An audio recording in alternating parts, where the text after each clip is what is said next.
મિત્રો આપ અત્યારે જોઈ શકો છો દ્વારકાથી બેટ દ્વારકા અમે આ સુદર્શન સેતુ ઉપર ઊભા છીએ, જે પૂરો કેબલના સપોર્ટ ઉપર બનેલો છે. મિત્રો એ પણ તમને જણાવું, કેમેરામાં પાછળ બતાવો કેબલ. આપ અત્યારે કેબલ પણ જોઈ શકો છો મિત્રો પાછળ. તો આ રીતના, અને આ દરિયો પણ બતાવો ભાઈ, અરબી સમુદ્રની ખાડી પણ બતાવો, જે પહેલાના સમયની અંદર બોટિંગ કરીને બેટ દ્વારકા જવું પડતું હતું મિત્રો. પણ હવે આ બ્રિજ થઈ જવાથી ડાયરેક્ટ વિડીયોમાં પણ તમે જોઈ શકો છો, બસો ગાડીઓ બધું જ અહીંયા થઈને જતું હોય છે મિત્રો. અને આ બાજુ પૂરો નજારો બ્રિજનો બતાવો. તો અમારી સાથે તમે પણ બેટ દ્વારકામાં આ દરિયાઈ ખાડીના દર્શન કરો મિત્રો. અને આપ જોઈ શકો છો આ બ્રિજ આ રીતના સરસ મજાનો બનાવેલો છે. તો આપ અમારી સાથે બનેલા રહો દ્વારકાના પ્રવાસમાં મિત્રો. અને બહુ ઝડપી આ બ્રિજ બનાવેલો છે, પૂરો કેબલ ઉપર છે. તમે અત્યારે જોઈ શકો છો. તો વિડીયો સારો લાગે તો ફોલો પણ કરી શકો છો.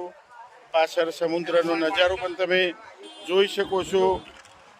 દ્વારકા સૌરાષ્ટ્રની અંદર આવે, ગુજરાતની અંદર દરિયા કિનારે. તો એ પણ હું તમને જણાવી દઉં. અને ત્યાંથી આ બેટ દ્વારકાની અંદર આ જવા માટે આ બ્રિજ તૈયાર કરેલો છે મિત્રો. એ પણ તમે જોઈ શકો છો.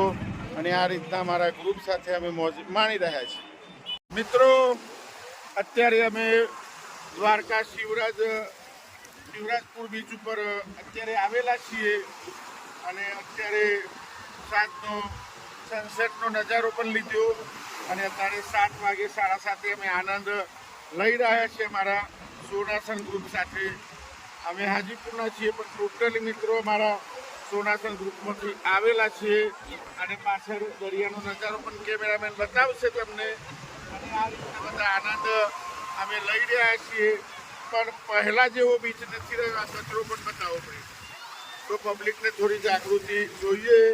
કચરો પણ બતાવો ભાઈ. આટલો ગંદકી પણ પબ્લિક કરે છે. તો મારે સંદેશો આપવો છે કે ભાઈ કચરો ના ફેલાવો તો સારું. અને ટુરિસ્ટ પ્લેસ તરીકે આને રાખો. ગુજરાતમાં આપણે એકદમ ક્લીન તો સારું, પ્લાસ્ટિક ના નાખો, એવું મારો કહેવાનો મતલબ છે મિત્રો. એ હું તમને જણાવી દઉં.